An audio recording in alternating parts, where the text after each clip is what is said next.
Hey, what up guys? Tay here, back with another review. Today we're checking out Dawn of Man, a pretty interesting prehistoric strategy / city builder.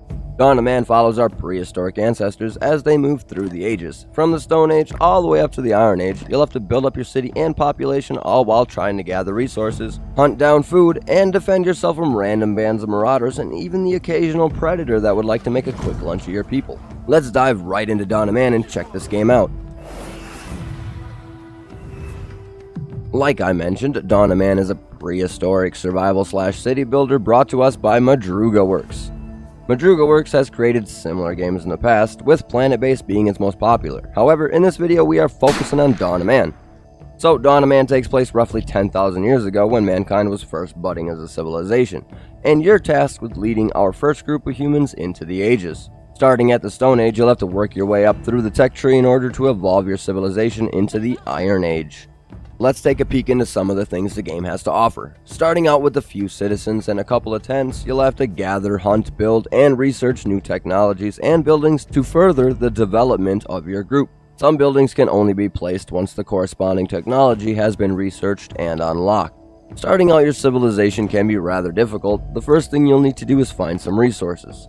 Flint and sticks being the top priority at the start of each game. From there, it's the player's prerogative on where to go and what to do. Build your city as you see fit. Some people like a vast spread out city, while others like small and compact placements in order to keep a closer eye on things. It's all personal preference.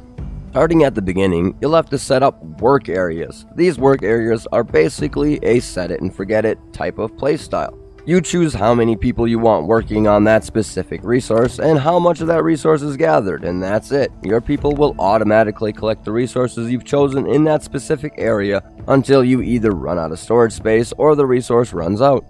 The next feature I want to talk about, and quite possibly the most important, is hunting. You can place a work area for hunting in a location that you notice a lot of traffic, which again is part of that set it and forget it playstyle. However, if you're a little more hands-on, or you feel some of those cave lines are getting a bit too close, you can always select a few of your people and have them manually track and hunt down specific animals. Woolly mammoths, rhinos, and even some of the cave bears require many people in order to successfully bring down the animal. Make sure to keep that in mind in early game, as you don't want to lose any of your people at the start. When hunting, you'll receive a few different resources from that animal. Hides, bones, and meat are the main resource you'll gather from the animals you've hunted down. Which brings me right to the next thing I want to get into, crafting. Everything from flint knives all the way up to steel swords and bow and arrows, you'll have to craft everything your civilization needs in order to survive. The hides which you gather while you were hunting need to be dried or tanned and turned into leather, but then can be turned into many beneficial items for your people. Coats for the winter, slings for hunting down more prey, and even spears and harpoons for fishing can be made at the crafting hut, one of the main buildings you'll use for crafting. As you do things within the game, everything from building to collecting resources, that grants you knowledge. Knowledge is basically the currency in-game which you use to buy upgrades in order to advance your civilization.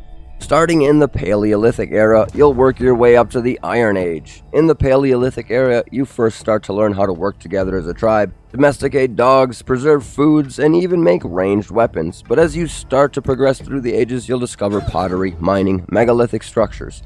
You'll domesticate livestock, learn how to farm crops, and eventually you'll get into metallurgy. Through metallurgy, you'll get the ability to make iron and steel weapons to better protect your people and help more efficiently control nature.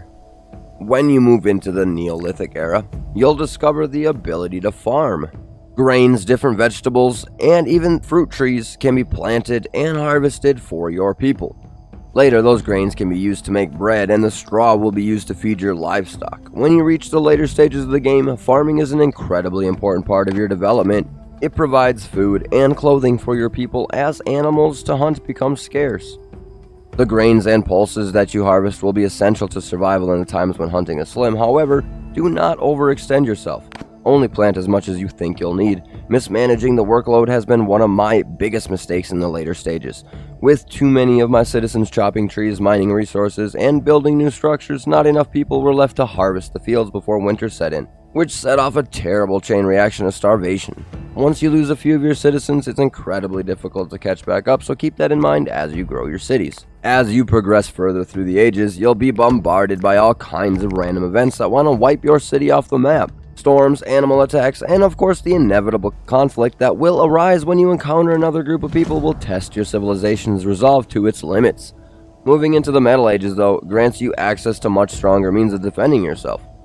Copper, iron, and eventually steel weaponry can be crafted once you unlock the appropriate techs. Make sure to stay ahead of your enemies in the science department and keep those techs moving ahead, as you'll need every advantage you can get against those passing marauders. Well, that's Dawn of Man in a nutshell. It's a set it and forget it type of real-time strategy slash city builder that I've found to be quite a bit of fun. Not to say that it's perfect by any means, so let's get into some of the pros and cons of this game. Personally, I really enjoyed the set it and forget it style of play, however, this game seems to take it to the extreme. Once you've set up the initial work area, I noticed myself spending quite a bit of time just waiting on the knowledge resource in order to build up the next progression.